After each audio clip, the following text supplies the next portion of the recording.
Hi guys, it's Heidi here from Heidi Helps the Philippines Made Easy, and I have a very special guest with me today, John from the California Expat. Hi John. Hi, great to be here. Thank you for being here, and All we right. are in BGC. Cheers. Some cheers. Cheers. We had to order coffee and do the cheers because it's our signature move, right? That's right, that's right. Yep. So John, tell us about yourself. How did you end up here in the Philippines, and how did you end up starting California Expat, your YouTube channel? Sure. So for me, I didn't plan on moving to the Philippines. Originally, I came over here to start a back office for my digital marketing agency in the US.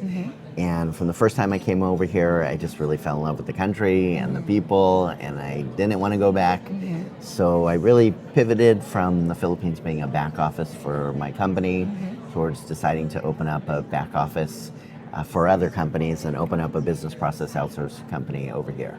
How has your life changed since moving from, California, right, to Cebu and now BGC and previously Davao? Yes. Probably easier to say how it hasn't changed.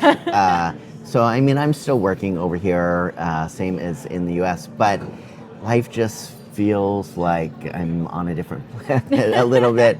It's just, it's not that it's not stressful over here, but it's far less stress over here. I wake up with a smile and mostly fall asleep with a smile every day. So I just really enjoy life over here so much more. And it has been great to be able to travel around, see different places in the Philippines as well. Yeah.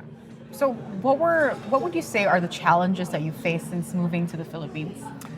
That's a good question. I think, understanding the culture, both in general with everyday life, interacting with people, and also work culture as well. So I think a lot of the expats that move over here, they're not also dealing with the business side of it. And I really found that work culture is so much different in the Philippines compared to in Western countries. And so that's probably been the overwhelming source of my challenges at an earlier time. It's just really getting to understand how different work culture is over here. Yeah. Is it the Filipino time that shocked you the most?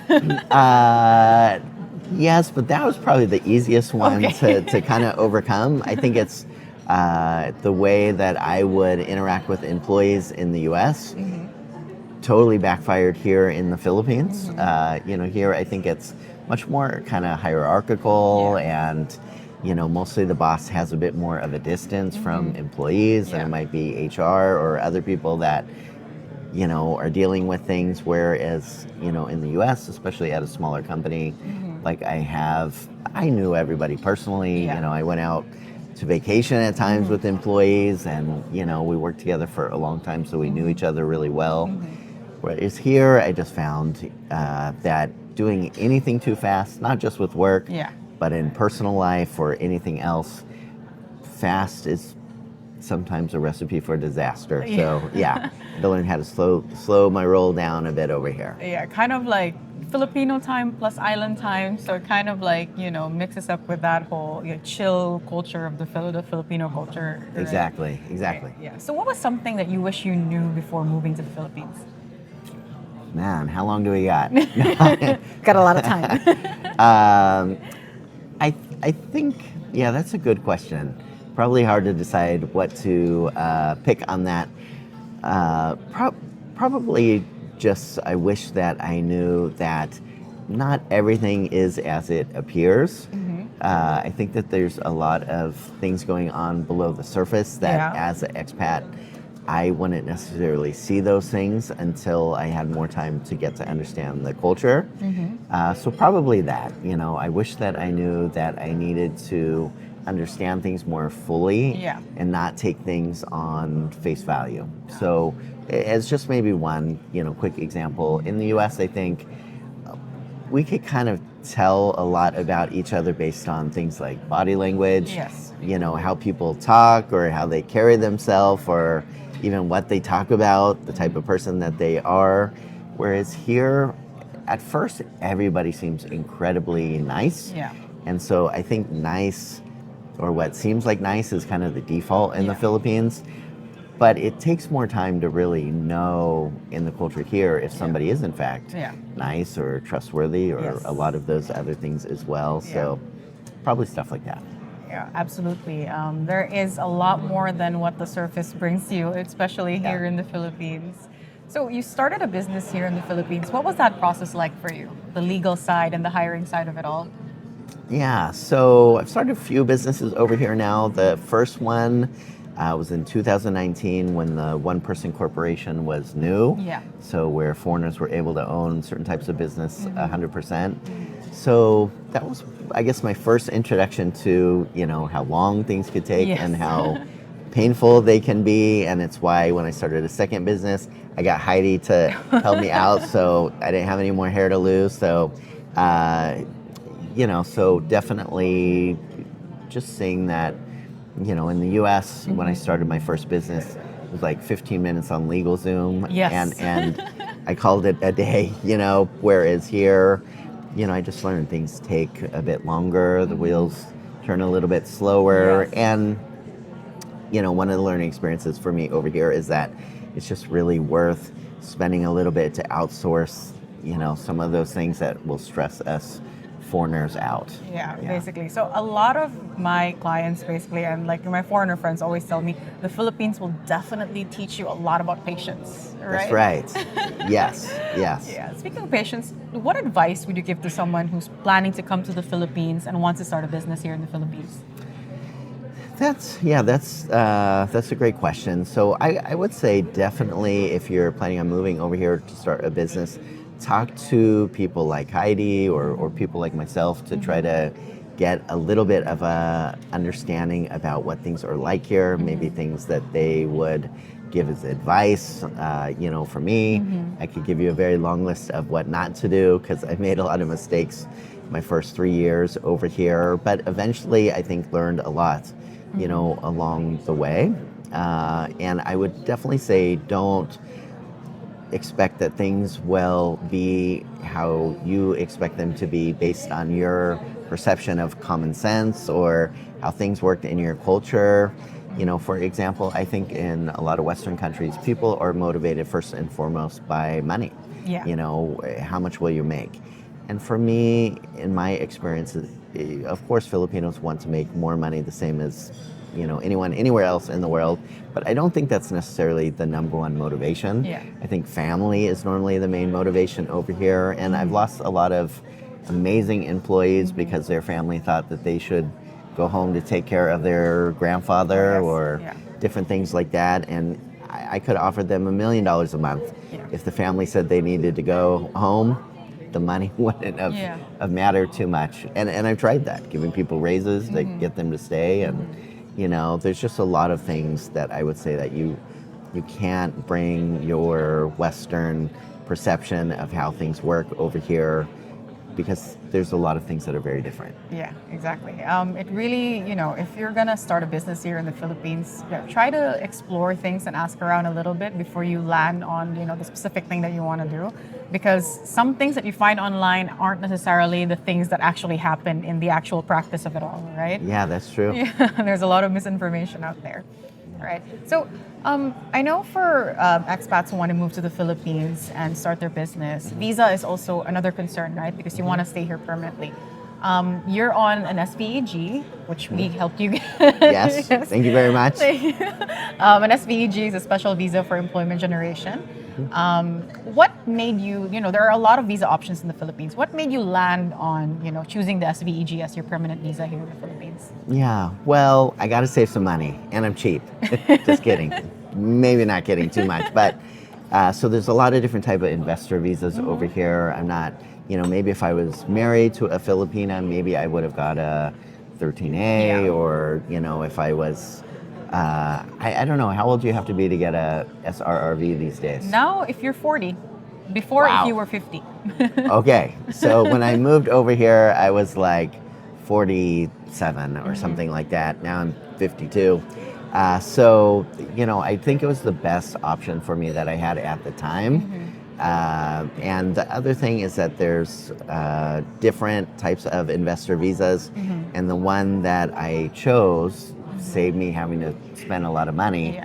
So basically with the SVEG, if you have 10 or more full-time employees that you're paying benefits and all the rest for, I think I saved like $75,000 that I would have had to put somewhere else. Is that right? Yeah, it would be 75,000 USD, or if you're getting the SRRV, it would have been between 15,000 to 30,000 USD. Yeah. So, Whereas for me, it was pretty much nothing. yeah, you just needed to hire 10 Filipinos on a full-time basis. Yes. So that's the difference. So I have a lot more than 10 employees over here. So it just was the lowest friction, lowest cost way for me to go about it. Okay. Can I ask you something personal? Sure. Okay. So, you've lived in Come the on, Heidi, Philippines. we're friends. You asked Okay. me personal. Yeah. Okay, yeah, we are very good friends. So you've lived in the Philippines for what, 5 years now? Yeah. 5 years. So, January will be 6. Yeah. wow, 6 years in the Philippines, and you're still here. So I love it still here. Yeah. How has dating been like in the Philippines? Yeah.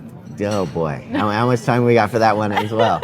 Yeah, that's also been very similar to work in the way that it is a bit of work. Actually, I think to really find someone great over here, and there is so much that I just didn't know, and I think that a lot of YouTube videos are very reductionistic in terms of kind of making you think that all Filipinos are one way. Yeah. And that that's just not true. I think Heidi is probably like a very different picture than someone that you would probably see on a lot of videos. I think most of the expat videos over here, guys are looking at Filipinos maybe from a small town that they maybe never left, maybe they haven't had a first job, or just had a very simple life. I'm not saying there's anything wrong with that, but coming over here, I just really found that there is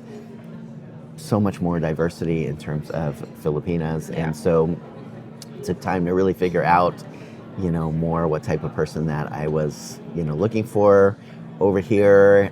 I also made a lot of mistakes along the way, same as with work, and both, I would say, with work and dating, both have been super rewarding and wonderful, but not without plenty of heartache along the way as well, both on the work side, just thinking there's people that I could trust, and with the dating side as well, thinking that I maybe had found the right person and then found out that I was wrong, and had to keep figuring it out. So I think for me, both with work and with dating, the Philippines is a great place for both. Yes. But as an expat, it just really takes more time than people think to be able to figure those things out. And for the guys that think that they have it all figured out, they're probably going to be in for a few rude surprises here and there. Yes, absolutely. So you were in the U.S. quite recently. How was that like, having been into the Philippines and then coming back to the U.S.? Which part felt like home for you at this point? Yeah, so it was so wonderful seeing kids and sisters, in the U.S., and I had some business meetings over there. That in isolation was really wonderful. But definitely I felt like the U.S. was like my birthplace that no longer felt like home at all. So it was hard to be in the U.S. Honestly, I felt a bit stressed out being there. Okay. It's changed so much, even in the short time that I've been away. It's got so much more expensive in the short time that I've been away as well. So the Philippines, I wasn't born here, but this is home for me now. That's so nice. That's so nice to hear that you feel like this is home. So you've been to, you've stayed in Cebu, you've moved to Davao also. John likes to travel a lot. Okay, I do, so and now you're now based in BGC. Yeah. So what has that been like for you, like moving around and seeing the difference between these like major cities in the Philippines? What makes BGC? I mean, you're staying here now, so what makes BGC special? Yeah, well, I would say all those places have been special. I'm the kind of guy where when I went to Cebu, it's like, I don't want to go back to the U.S. I just want to live here. I love this place. I love the people. And I still do love the people in Cebu. It's a great place to live. And I definitely think for a lot of people, a great first place to consider living in the Philippines, because people are so friendly. Everything is in a pretty small area, so it's easy to kind of find your way around there.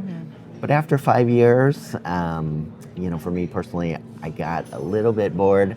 Sorry, Subuanos and Heidi out there. I'm offended too. Yeah, hopefully she'll forgive me, guys. Then I went to Davao. It's like, I love Davao. This place is amazing. I really enjoyed it there. And I was kind of doing it really for work. I started my first office in Cebu, started a second office in Davao. And then I just really felt like I really need to build a bit more of a business network, and I want to explore a bigger city. Yes. And so that's what brought me to BGC. And I gotta say, for me personally, BGC is probably the most misunderstood place that I hear people talk about.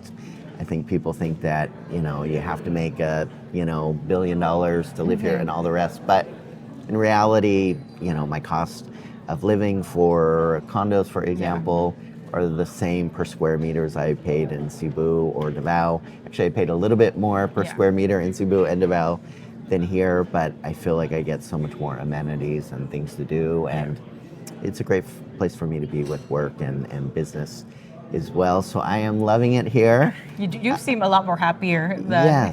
Yes. I really do like it. And it's not that I don't love Cebu and Davao as well, but for me personally, BGC is definitely a place that I love living.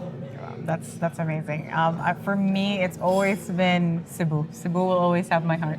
I get it. Yeah. And that's the things I would say to guys watching as well, is that not any one place is for everybody.